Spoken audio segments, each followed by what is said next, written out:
വാക്യത്തിലെ സദൃശവാക്യ പുസ്തകത്തിൻ്റെ തുടർച്ചയായ പഠനത്തിൽ ഏർപ്പെട്ടിരിക്കുകയാണല്ലോ നാം. തലമുറകൾ കൈമാറിയ ജീവസൂക്തങ്ങൾ.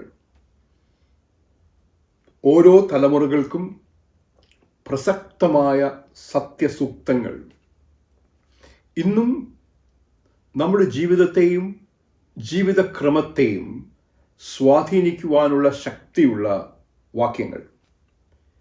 ഇന്ന് നാം ഒരുമിച്ച് ചിന്തിക്കുവാനായി തിരഞ്ഞെടുത്തിരിക്കുന്ന സദൃശവാക്യങ്ങൾ 15-ാം അധ്യായം അതിൻ്റെ 18-ാം വാക്യമാണ്. ക്രോധമുള്ളവൻ കലഹം ഉണ്ടാക്കുന്നു, ദീർഘക്ഷമയുള്ളവനോ കലഹം ശമിപ്പിക്കുന്നു. കലഹവും സംഘർഷങ്ങളും ഇന്ന് ലോകക്രമത്തിൻ്റെ ഭാഗമായി മാറിയിരിക്കുന്നു. രണ്ട് വ്യക്തികൾ തമ്മിലുള്ള സംഘർഷം, ഒരു വ്യക്തിയുടെ ഉള്ളിലുള്ള സംഘർഷം, കുടുംബത്തിനുള്ളിലുള്ള സംഘർഷം, കുടുംബങ്ങൾ തമ്മിലുള്ള സംഘർഷം, അത് സമൂഹങ്ങളിലെ സംഘർഷം, സഭകൾക്കുള്ളിലെ സംഘർഷം, സഭകൾ തമ്മിലുള്ള സംഘർഷം. സംഘർഷങ്ങൾ അനവധി ഉണ്ടാകുന്നൊരു സാഹചര്യത്തിൽ കലഹം എന്ന യാഥാർത്ഥ്യത്തിൻ്റെ മധ്യേ നാം ജീവിക്കുകയാണ്. ഇവിടെയാണ് കലഹം ഉണ്ടാക്കുന്ന ക്രോധത്തെക്കുറിച്ചും കലഹം ശമിപ്പിക്കുന്ന ദീർഘക്ഷമയെക്കുറിച്ചുമുള്ള ചർച്ച അർത്ഥവത്തായ ഒരനുഭവമാകുന്നത്. ഒരു തിളയ്ക്കുന്ന വെള്ളമുള്ള ഒരു അടുപ്പ് നിങ്ങൾ ശ്രദ്ധിച്ചു നോക്കുക. തീ വർദ്ധിപ്പിക്കുകയാണെങ്കിൽ വെള്ളം തിളച്ചു മറിയും.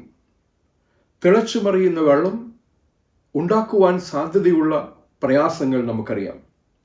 എന്നാൽ തീ കുറയ്ക്കുകയാണെങ്കിലോ, തീ കുറയും തോറും ഈ വെള്ളത്തിൻ്റെ തിളയ്ക്കൽ ശാന്തമായിക്കൊണ്ടിരിക്കും.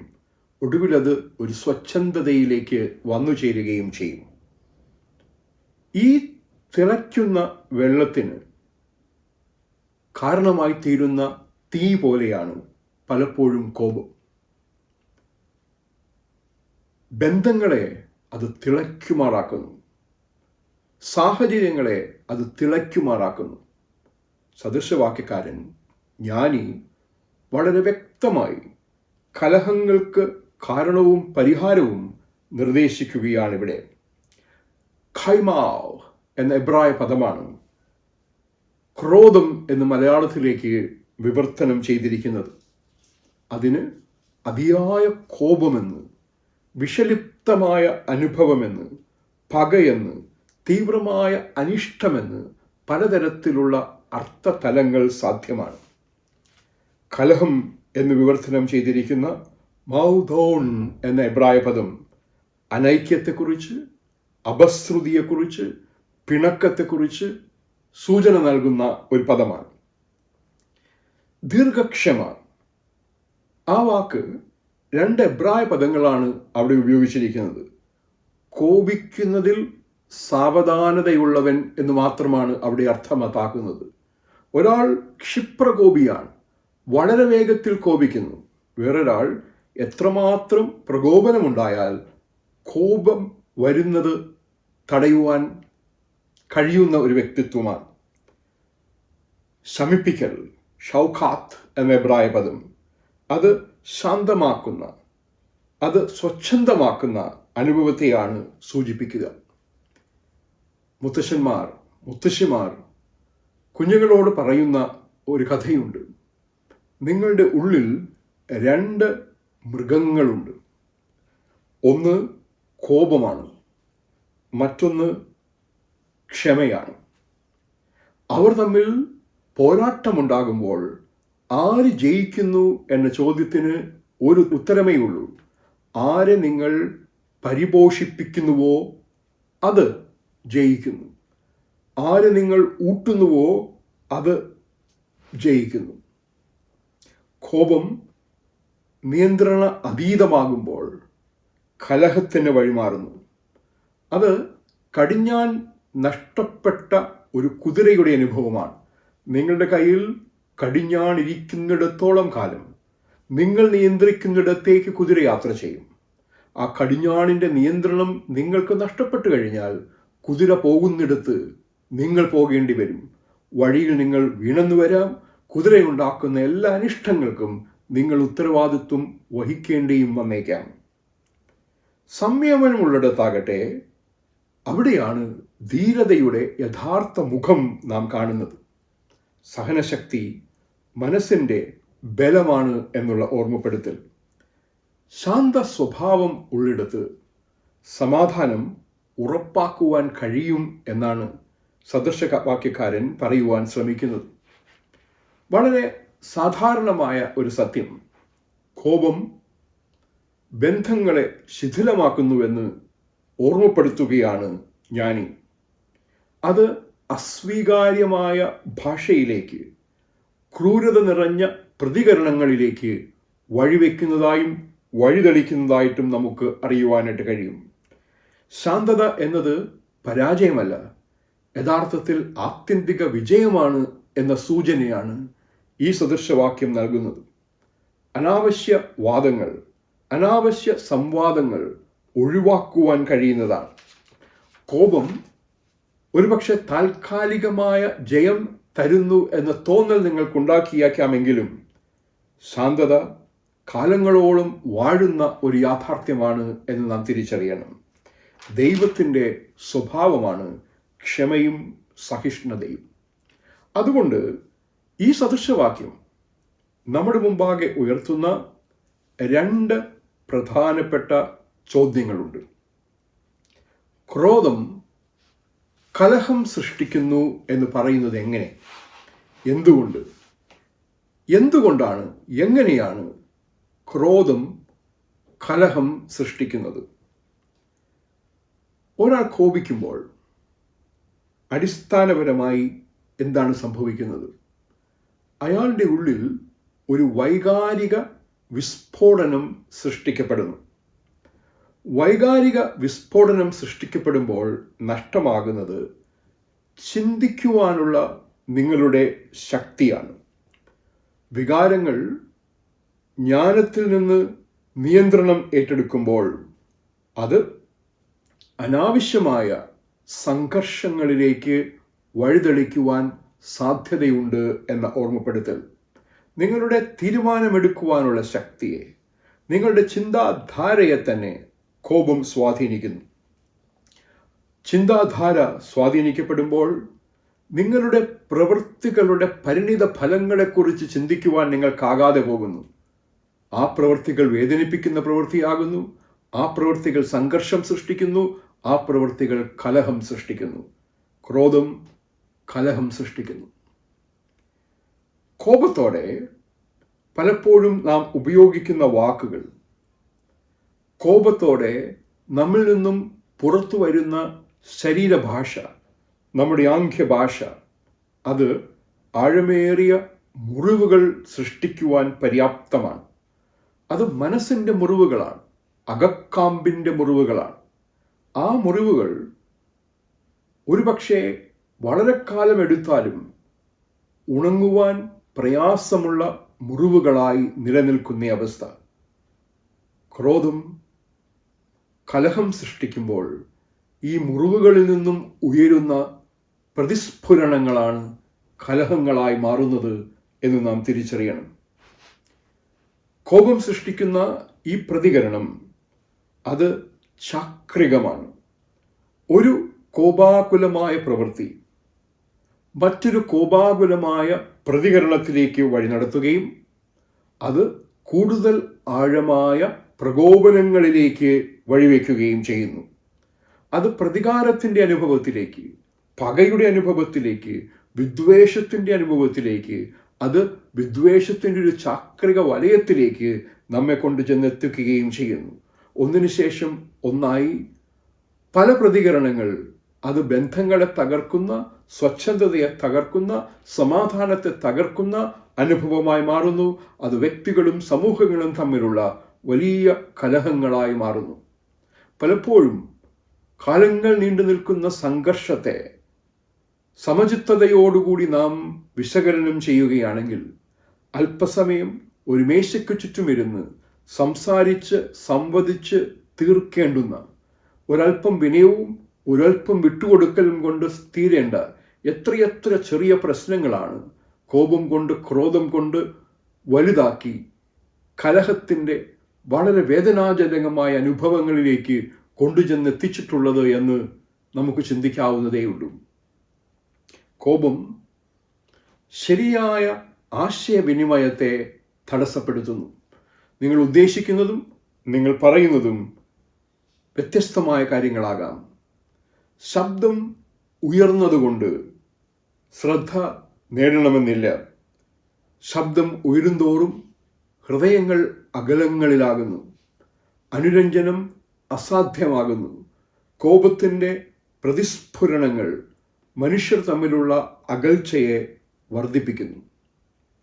എന്തുകൊണ്ടാണ് ക്രോധം കലഹം സൃഷ്ടിക്കുന്നു എന്ന് നാം പറയുന്നത് എന്ന ചോദ്യം വീണ്ടും നാം ചിന്തിക്കുകയാണെങ്കിൽ, കോപം പരസ്പര വിശ്വാസത്തെ ബാധിക്കുന്നു. അത് പരസ്പര വിശ്വാസത്തെ തകർക്കുന്നു. അത് കേട്ടുകൊണ്ടിരിക്കുന്നവരുടെ ഹൃദയങ്ങളിൽ ഒരു തരത്തിലുള്ള അരക്ഷിതാവസ്ഥ സൃഷ്ടിക്കുന്നു. തങ്ങൾ ആയിരിക്കുന്ന സാഹചര്യം സുരക്ഷിതമല്ല എന്ന് കരുതുമ്പോൾ അവരുടെ പ്രതിരോധ സംവിധാനത്തിൻ്റെ ഭാഗമായി പലപ്പോഴും കലഹങ്ങൾ സൃഷ്ടിക്കപ്പെടുന്നു. അത് ബന്ധങ്ങളുടെ തകർച്ചയിലേക്കും മനുഷ്യർ തമ്മിലുള്ള അകൽച്ചയിലേക്കും വഴിവെക്കുന്നുവെന്നുള്ളത് പച്ചയായ യാഥാർത്ഥ്യമാണ്. ദാമ്പത്യങ്ങളിലെ വിള്ളലുകളെക്കുറിച്ച് നാം ചിന്തിക്കുമ്പോൾ, കുടുംബങ്ങളിലെ വിള്ളലുകളെക്കുറിച്ച് നാം ചിന്തിക്കുമ്പോൾ, അവിടെയൊക്കെ ഏതോ നിമിഷങ്ങളിൽ നഷ്ടപ്പെട്ടു പോകുന്ന പരസ്പര വിശ്വാസത്തിൻ്റെ കണികകൾ നമുക്ക് കാണുവാനായിട്ട് കഴിയും. ഏതോ സാഹചര്യത്തിൽ അനാവശ്യമായി കോപിച്ചത് ബന്ധങ്ങളെ എത്ര തകർത്തിരിക്കുന്നുവെന്ന് തിരിച്ചറിയുമ്പോഴേക്കും പലപ്പോഴും താമസിച്ചു പോയിരിക്കും. ഞാൻ ആ സാഹചര്യത്തിൽ അങ്ങനെ പ്രതികരിക്കരുതായിരുന്നു എന്ന് തിരിച്ചറിഞ്ഞ് മാനസാന്തരപ്പെട്ട് ക്ഷമ ചോദിച്ച് തിരുത്തുന്നതിന് പകരം ആ കോപത്തിൻ്റെ ക്രോധത്തിൻ്റെ സ്വാധീനത്തിൽ തുടരുന്നവരെയും നമുക്ക് കാണുവാൻ കഴിയുമ്പോഴാണ് കലഹങ്ങൾ സൃഷ്ടിക്കുന്നത് കോപമാണ്, ക്രോധമാണ് എന്ന ഈ വാദഗതി എത്ര ശരി എന്ന് നാം തിരിച്ചറിയുന്നത്. ഇനിയും ആഴമായി നാം ശ്രദ്ധിക്കുകയാണെങ്കിൽ, കോപം ചെറിയ പ്രശ്നങ്ങളെ വലുതാക്കി വഷളാക്കുന്നു. ചെറിയ പ്രശ്നമാണ്, പറഞ്ഞു തീർക്കാവുന്നതേയുള്ളൂ, പരിഹരിക്കപ്പെടാവുന്നതേയുള്ളൂ. എങ്കിലും ക്രോധം, കോപം ആ പ്രശ്നങ്ങളെ ഊതി വീർപ്പിക്കുന്നു. ആ പ്രശ്നങ്ങളെ വഴക്കിൻ്റെ തലത്തിലേക്ക്, കലഹത്തിൻ്റെ തലത്തിലേക്ക് എത്തിക്കുന്നു. കലഹം സംഘർഷത്തിൻ്റെ തലത്തിലേക്ക് എത്തിക്കുന്നു. കുടുംബങ്ങൾ ശിഥിലമാകുന്നു. ബന്ധങ്ങളിൽ അകൽച്ച സംഭവിക്കുന്നു. അത് സമൂഹങ്ങൾ തമ്മിലുള്ള കലഹത്തിലേക്കും സംഘർഷങ്ങളിലേക്കും വഴിതെളിക്കുന്നു. അത് രാജ്യങ്ങൾ തമ്മിലുള്ള യുദ്ധങ്ങളിലേക്കും രാജ്യങ്ങൾ തമ്മിലുള്ള സംഘർഷങ്ങളിലേക്കും വഴിതെളിക്കുന്നു. ആ സാഹചര്യത്തിലാണ് ജ്ഞാനി ഒരുപക്ഷെ തൻ്റെ സർവജ്ഞാനവും ബന്ധങ്ങളുടെ പരിപോഷണത്തിൻ്റെ പ്രാധാന്യത്തെക്കുറിച്ച് പകർന്നു നൽകുമ്പോൾ ക്രോധം കലഹം സൃഷ്ടിക്കുന്നുവെന്ന വാക്കുകളിൽ ഒതുക്കുന്നത്. തിരുവചനം നാം ശ്രദ്ധിച്ചു പഠിക്കുമ്പോൾ കോപം ശത്രുവിന് ഇടം നൽകുന്നു, പിശാചിന് ഇടം നൽകുന്നു എന്ന് നാം തിരിച്ചറിയണം. ഭിന്നത വിതയ്ക്കുന്നത് സാത്താനാണ്. ആ ഭിന്നതയ്ക്ക് അടിസ്ഥാനമായി സാത്താൻ ഉപയോഗിക്കുന്ന ആയുധമാണ് കോപം. അപ്പോസ്തലൻ അതുകൊണ്ട് തന്നെയാണ് പറയുന്നത്, സൂര്യൻ അസ്തമിക്കുന്നതുവരെ മാത്രമേ കോപം നിലനിൽക്കാവൂ. പിശാചിന് നിങ്ങൾ അവസരം കൊടുക്കരുത്. ക്രോധം ഉള്ള ഹൃദയം പിശാചിന് ഇടപെടുവാൻ, പിശാചിന് പ്രവർത്തിക്കുവാൻ സാഹചര്യം ഒരുക്കുന്ന അനുഭവമാണ് എന്ന ഓർമ്മപ്പെടുത്തലാണ് ക്രോധം ഉള്ളിടത്ത് കലഹം സൃഷ്ടിക്കപ്പെടുന്നുവെന്നുള്ള ഓർമ്മപ്പെടുത്തലുകൾ കൊണ്ട് അർത്ഥമാക്കുന്നത്. കോപം ക്ഷമയെയും അനുരഞ്ജനത്തെയും തടയുന്നു. അത് ഹൃദയത്തെ കഠിനമാക്കുന്നു. കോപം ഉപേക്ഷിക്കാനുള്ള വിനയം നമുക്ക് നഷ്ടപ്പെടുമ്പോൾ അത് വാശിയായി മാറുന്നു. വാശി ദുർവാശിയായി മാറുന്നു, പിടിവാശിയായി മാറുന്നു. കോപം ബന്ധങ്ങളെ തകർക്കുന്നു, കലഹങ്ങൾ സൃഷ്ടിക്കപ്പെടുന്നു. ഏത് ജീവിത സാഹചര്യത്തെയും കോപം വിഷലിപ്തമാക്കുന്നു, അന്തരീക്ഷത്തെ വിഷലിപ്തമാകുന്നു. അത് ഒരു ഭവനത്തിനുള്ളിലെ അന്തരീക്ഷമാകാം. എന്തിന്? അത് ദേവാലയങ്ങൾക്കുള്ളിലെ അന്തരീക്ഷമാകാം. അത് സമൂഹത്തിൻ്റെ അന്തരീക്ഷമാകാം. ആ സ്ഥലങ്ങളിൽ പ്രതിഫലിക്കേണ്ട സ്നേഹത്തിൻ്റെ അന്തരീക്ഷത്തിന് പകരം വിദ്വേഷത്തിൻ്റെയും പകയുടെയും അന്തരീക്ഷം അവിടെ ഉണ്ടാകുന്നതായി നമുക്ക് കാണുവാനായിട്ട് കഴിയും. ആ സാഹചര്യത്തിലാണ് പിരിമുറുക്കങ്ങൾ ശക്തമാകുന്നത്, ബന്ധങ്ങളിൽ ഉലച്ചിൽ തട്ടുന്നത്. ദൈവ സാക്ഷ്യത്തിൻ്റെ ഭാഗമാണ് നമ്മുടെ ജീവിതങ്ങൾ. കോപം ആ സാക്ഷ്യത്തെ ബാധിക്കുന്നു. ക്രോധം ഉള്ളിടത്ത് കലഹം ഉണ്ടാകുന്നു എന്ന് പറയുന്ന ജ്ഞാനി നമ്മെ ഓർമ്മപ്പെടുത്തുന്ന വളരെ ആഴമേറിയ സത്യങ്ങളാണ്. കോപിച്ച് അകൽച്ച ഉണ്ടാക്കാതിരിക്കുക എന്ന അടിസ്ഥാന വാക്യത്തിൽ നമുക്ക് ഒതുക്കുവാൻ കഴിയുക. ഈ സദൃശവാക്യത്തിന് രണ്ടാമതൊരു വശമുണ്ട്. ദീർഘക്ഷമയുള്ളവൻ കലഹം ശമിപ്പിക്കുന്നു. ദീർഘക്ഷമ എന്ന് വിവർത്തനം ചെയ്തിരിക്കുന്നത് മെതുവെ മാത്രം കോപിക്കുന്നവൻ എന്നാണ് മൂലഭാഷയിലെ വിവക്ഷ. ഗുരുവും ശിഷ്യന്മാരും കാട്ടിനുള്ളിലൂടെ നടന്നപ്പോൾ അവർക്ക് ദാഹിക്കുന്നു എന്ന് അറിവുണ്ടായി. ഗുരു പറഞ്ഞു, അല്പദൂരം നടന്നാൽ അവിടെ ഒരു അരുവിയുണ്ട്. ആ അരുവിയിൽ നിന്ന് നിങ്ങൾ ജലം സ്വീകരിച്ചു വരിക, എനിക്കും അല്പം കൊണ്ടുവരിക. ജലമന്വേഷിച്ച് ചെന്ന ശിഷ്യന്മാർ തിരികെ വന്ന് പറഞ്ഞു, ഗുരു, ആ ജലം മുഴുവൻ കലങ്ങി മറിഞ്ഞ് ചെളിയായി കിടക്കുകയാണ്. എങ്ങനെയാണ് നാം അത് കുടിക്കുക? ഗുരു ഒന്ന് പുഞ്ചിരിച്ചു. എന്നിട്ട് പറഞ്ഞു, നിങ്ങൾ അല്പസമയം കഴിഞ്ഞ് ഒന്നുകൂടി അതേ സ്ഥലത്ത് ചെല്ലുക. ഈ ഗുരു എന്താണ് പറയുന്നതെന്ന് മനസ്സിലാകാതെ എന്നാൽ അനുസരിക്കാൻ തന്നെ തയ്യാറായ ശിഷ്യന്മാർ അല്പസമയം കഴിഞ്ഞ് ഗുരു പറഞ്ഞിടത്തേക്ക് വീണ്ടും ചെന്നു. അവിടെ ചെന്നപ്പോൾ ആ സ്ഥലത്ത് തെളിനീരൊഴുകുകയാണ്. പിന്നാലെ വന്ന് ഗുരുവിനോട് അവർ ചോദിച്ചു, ഇതെന്തും അറിവായോ?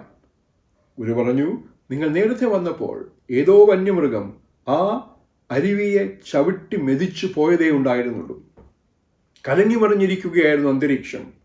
എന്നാൽ അല്പസമയം ശാന്തതയുണ്ടായപ്പോൾ, അല്പസമയം സ്വച്ഛന്തതയുണ്ടായപ്പോൾ ആ ചെളിയായി മാറിയ പൊടി മുഴുവൻ താഴേക്കടിഞ്ഞു. പഴയതുപോലെ തെളിനീര് മനോഹരമായി ഒഴുകി. ആ തെളിനീര് നിങ്ങൾക്കെടുത്ത് ഉപയോഗിക്കുവാനായിട്ടും കഴിഞ്ഞു. ആഴമേറിയ പാഠങ്ങൾ നമുക്ക് നൽകുന്നൊരു യാഥാർത്ഥ്യമാണ്. ദീർഘക്ഷമയുള്ളവൻ കലഹം ശമിപ്പിക്കുന്നുവെന്ന് പറയുമ്പോൾ അതിൻ്റെ അർത്ഥം എന്താണ്? ക്ഷമ വികാരപ്രക്ഷുബ്ധതയെ ശാന്തമാക്കുവാൻ കഴിയുന്ന ഏറ്റവും വലിയ മരുന്നാണ്. കോപം തണുപ്പിക്കുവാൻ ക്ഷമയ്ക്കാകും. എടുത്തുചാട്ടം, പലപ്പോഴും കോപത്തിൻ്റെ ഇരട്ട സഹോദരനാണ് എടുത്തുചാട്ടം. ചിന്തിക്കാതെയുള്ള പ്രവർത്തനങ്ങൾ, അതിനെ പിടിച്ചു നിർത്തുവാനായി ക്ഷമയ്ക്ക് കഴിയും. പലപ്പോഴും നാം ഓർമ്മിപ്പിക്കപ്പെടാറുണ്ട്, സംസാരിക്കും മുമ്പ്, പ്രതികരിക്കും മുമ്പ് ശ്രദ്ധിക്കുവാനും മനസ്സിലാക്കുവാനും തയ്യാറാകണം. അതിന് നമ്മെ സഹായിക്കുന്ന ഏറ്റവും വലിയ ഘടകമാണ് കോപത്തെ മാറ്റി നിർത്തുന്നതായിട്ടുള്ള ക്ഷമാശീലം. യാക്കോബ് ലേഖകൻ അതുകൊണ്ട് തന്നെ പറഞ്ഞു, നിങ്ങൾ കേൾപ്പാൻ വേഗതയുള്ളവരാകണം, സംസാരിപ്പാൻ സാവധാനതയുള്ളവരാകണം, എന്നാൽ കഴിവതും കോപിക്കാതിരിക്കുവാൻ ശ്രമിക്കുന്നവരാകണം. ക്ഷമ ചിന്താപൂർവമായ പ്രതികരണങ്ങളെ സാധ്യമാക്കുന്നു. വൈകാരിക പ്രതികരണങ്ങൾക്ക് പകരം കൃപയുള്ള പ്രതികരണങ്ങൾ നമ്മിൽ നിന്നും ഉണ്ടാകുവാനായി ക്ഷമ സഹായിക്കുന്നു. അത് കലഹങ്ങളെ ശമിപ്പിക്കുന്നു. പിരിമുറുക്കത്തിൻ്റെയും സംഘർഷത്തിൻ്റെയും അനുഭവങ്ങളെ ക്ഷമ ശാന്തമാക്കുന്നു, കുറയ്ക്കുന്നു. ഡി എസ്കലേഷൻ, അത് വർദ്ധിച്ചു വരുന്നതിന് പകരം അതിനെ ചെറുതാക്കിക്കൊണ്ടുവരുന്നു. To mitigate. ക്ഷമയുടെ സ്വരവും ശരീരഭാഷയും തീ അണയ്ക്കുന്ന വെള്ളം പോലെയാണ്.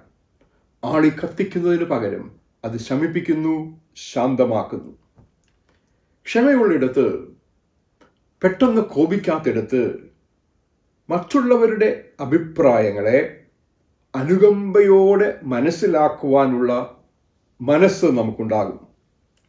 ഒരാൾ ഒരു പ്രത്യേക രീതിയിൽ പ്രതികരിച്ചുവെങ്കിൽ ആ പ്രതികരണം നമുക്ക് സ്വീകാര്യമാണെങ്കിലും സ്വീകാര്യമല്ലെങ്കിലും അയാൾ എന്തുകൊണ്ട് അങ്ങനെ പ്രതികരിച്ചു എന്ന് ചിന്തിപ്പാൻ, ഒരുപക്ഷെ ആ പ്രതികരണത്തിനു പിന്നിലെ സാഹചര്യത്തെ മനസ്സിലാക്കുവാൻ, പ്രതികരണത്തിനു പിന്നിലെ കണ്ണുനീരിനെ മനസ്സിലാക്കുവാൻ, പ്രതികരണത്തിനു പിന്നിലെ വേദനയെ മനസ്സിലാക്കുവാൻ, പ്രതികരണത്തിന് പിന്നിലെ ആശങ്കയെ മനസ്സിലാക്കുവാൻ, പ്രതികരണത്തിന് പിന്നിലെ ഭയത്തെ മനസ്സിലാക്കുവാൻ നാം തയ്യാറാകണം.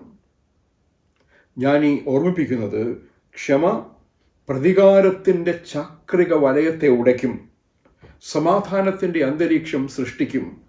ചിലപ്പോൾ തലമുറകളായി നീണ്ടു നിൽക്കുന്ന സംഘർഷങ്ങളാകാം ക്ഷമയുള്ള യുക്തിപൂർവമായ പ്രതികരണങ്ങളിലൂടെ പരിഹരിക്കാൻ നമുക്കാവുക. ചിലപ്പോൾ രണ്ട് സമൂഹങ്ങൾ തമ്മിലുള്ള സംഘർഷം കോടതികൾക്കും കോടതി വിധികൾക്കും പരിഹരിക്കുവാൻ കഴിയാതെ നിൽക്കുന്ന സാഹചര്യത്തിലാകാം അതിൻ്റെ പ്രധാനപ്പെട്ട ആളുകൾ ഒരുമിച്ചിരുന്ന് സ്നേഹത്തോടെ ക്ഷമയോടെ സംസാരിച്ച് പരിഹാരം കണ്ടെത്തിയാൽ വേഗത്തിൽ പരിഹരിക്കുവാൻ കഴിയുക. ക്ഷമ ക്രോധത്തെ ശമിപ്പിക്കുന്നു, കലഹത്തെ ശമിപ്പിക്കുന്നു. അനുരഞ്ജനത്തിന് അനുയോജ്യമായ സാഹചര്യം ഒരുക്കുവാൻ ക്ഷമയ്ക്ക് കഴിയും. അനുരഞ്ജനം ഏത് സംഘർഷത്തെയും ഏത് പ്രതിസന്ധിയെയും ഇല്ലാതെയാക്കുവാൻ കഴിയുന്ന ദിവ്യമായ ഔഷധമാണ്.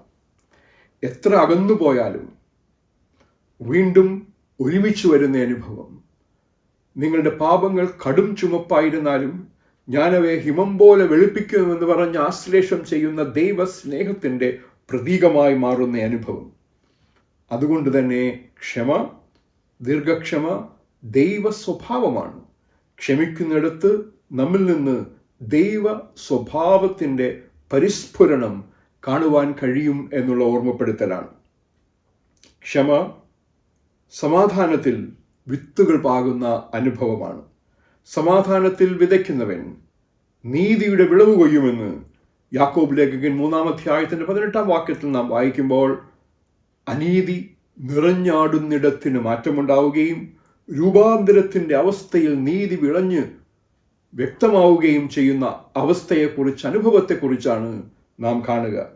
അതുകൊണ്ട് തന്നെ ക്ഷമ ദൈവ സ്നേഹത്തിന് സാക്ഷ്യം വഹിക്കുവാൻ നമ്മെ സഹായിക്കുന്ന അനുഭവമാണ്. തമ്മിൽ കലഹിക്കുന്ന ഒരു കുടുംബം ഏതു തരത്തിലുള്ള ക്രിസ്തീയ സാക്ഷ്യം ഉയർത്തും? തമ്മിൽ കടിച്ചു കീറുന്ന സഭ, സംഘർഷത്തിലായിരിക്കുന്ന സഭ ഏതു തരത്തിലുള്ള ക്രിസ്തീയ സ്നേഹത്തെക്കുറിച്ചാണ്, ക്രിസ്തീയ സാക്ഷ്യത്തെക്കുറിച്ചാണ് പ്രഘോഷിക്കുക, പ്രസംഗിക്കുക? സദൃശവാക്യങ്ങൾ 15-ാം അധ്യായത്തിൻ്റെ 18-ാം വാക്യം അതുകൊണ്ട് വളരെ അവഗാഹമായ അർത്ഥതലങ്ങളിലേക്ക് നമ്മുടെ ചിന്തയെ നയിക്കുകയാണ്. അത് രാജധർമ്മത്തിൻ്റെ ഭാഗമാകട്ടെ, ഭർത്തൃധർമ്മത്തിൻ്റെ ഭാഗമാകട്ടെ, സഹധർമ്മിണിയുടെ ധർമ്മത്തിൻ്റെ ഭാഗമാകട്ടെ, മക്കളുടെ ധർമ്മത്തിൻ്റെ ഭാഗമാകട്ടെ, വിദ്യാർത്ഥിയുടെ ധർമ്മത്തിൻ്റെ ഭാഗമാകട്ടെ, അയൽക്കാരൻ്റെ ധർമ്മത്തിൻ്റെ ഭാഗമാകട്ടെ, നമ്മുടെ ധർമ്മബോധത്തെ നിയന്ത്രിക്കുവാൻ ശക്തമായ ഒരു അടിസ്ഥാന യാഥാർത്ഥ്യമാണ് ഞാൻ ഈ വരച്ചു കാട്ടുന്നത്. ക്രോധമുള്ളവൻ കലഹം ഉണ്ടാക്കുന്നു, ദീർഘക്ഷമയുള്ളവൻ കലഹം ശമിപ്പിക്കുന്നു. കോപം കെട്ടുപൊട്ടിക്കുമ്പോൾ ബന്ധങ്ങൾ ചിതറുന്നു എന്ന അതിശക്തമായ ഓർമ്മപ്പെടുത്തലാണ് ഇവിടെ നാം കാണുന്നത്. കോപത്തെ നിയന്ത്രിച്ചു വയ്ക്കുക. മണിനാദത്തെക്കുറിച്ച് നാം കേൾക്കുമ്പോൾ ആ മണി നമ്മുടെ കരങ്ങളിൽ ഉറപ്പോടിരിക്കുകയാണെങ്കിൽ, അതിൻ്റെ നാളം ആടി ഉലഞ്ഞില്ല എങ്കിൽ ഒരു ശബ്ദവും ഉണ്ടാക്കുകയില്ല. എന്നാൽ ഉറകെ പിടിക്കുന്നതിന് പകരം അതിനെ നാം ഇളക്കി മറിച്ചാലോ അത് വലിയ മണിയൊച്ചയായി മാറുന്ന അവസ്ഥ. കോപം കെട്ടുപൊട്ടിക്കുമ്പോഴാണ് ബന്ധങ്ങൾ ചിതറുന്നത്, കലഹം സൃഷ്ടിക്കപ്പെടുന്നത് എന്ന് ജ്ഞാനി ഓർമ്മപ്പെടുത്തുകയാണ്. കോപം ജ്വാല പോലെയാണ്. അത് ജ്വാല പോലെയാണ്. അതിന് നശിപ്പിക്കുവാനുള്ള കഴിവുണ്ട്. അത് മറ്റുള്ളവരെ നശിപ്പിക്കുമെന്നോ, അത് ബന്ധങ്ങളെ നശിപ്പിക്കുമെന്നോ, അത് വിള്ളലുകൾ സൃഷ്ടിക്കുമെന്നോ ചിന്തിക്കുന്നത് പോലെ തന്നെ പ്രധാനപ്പെട്ട ഒരു ഓർമ്മപ്പെടുത്തലാണ്. കോപം ഒരു തീജ്വാല പോലെ. അത് ആദ്യം ചുടുന്നത് നിങ്ങളുടെ സ്വന്തം ഹൃദയത്തെയാണ്. ഒരിക്കൽ കൂടി ശ്രദ്ധിക്കുക. കോപം ഒരു തീജ്വാല പോലെയാണ്. അത് ആദ്യം ചുടുന്നത് നിങ്ങളുടെ സ്വന്തം ഹൃദയത്തെയാണ്. അത് നാശനഷ്ടമുണ്ടാക്കുന്നത് മറ്റുള്ളവരിൽ മാത്രമല്ല. കോപവും ക്രോധവും നമ്മിലും നാശനഷ്ടങ്ങൾ ഉണ്ടാക്കുന്നുവെന്ന് നാം മറന്നു പോകരുത്. കോപം മാനസിക സ്വാതന്ത്ര്യത്തെ കൊള്ളയടിക്കുന്ന ഒരു കള്ളനാണ്. മനസ്സിന്റെ സ്വാതന്ത്ര്യത്തെ, മനസ്സിന്റെ സമാധാനത്തെ മോഷ്ടിച്ചു കൊണ്ടുപോകുന്ന ഒരു കള്ളനാണ് കോപമെന്ന് നാം വായിച്ചിട്ടില്ലയോ? ശാന്തതയുടെ ഒരു നിമിഷം കോപത്തിന്റെ 100 ദിവസത്തിന്റെ വേദന ശമിപ്പിക്കുവാൻ കഴിയുന്നതാണെന്ന് ചാണക്യോപദേശമായി നാം പഠിച്ചിട്ടുള്ളത് ഞാനീ പറയുന്ന ഈ യാഥാർത്ഥ്യത്തിന്റെ ആഴമേറിയ ഒരു വിരൽ ചൂണ്ടലാണ്. കോപം ബന്ധങ്ങളെ തകർത്തേക്കാം. കോപം കലഹങ്ങൾ സൃഷ്ടിച്ചേക്കാം.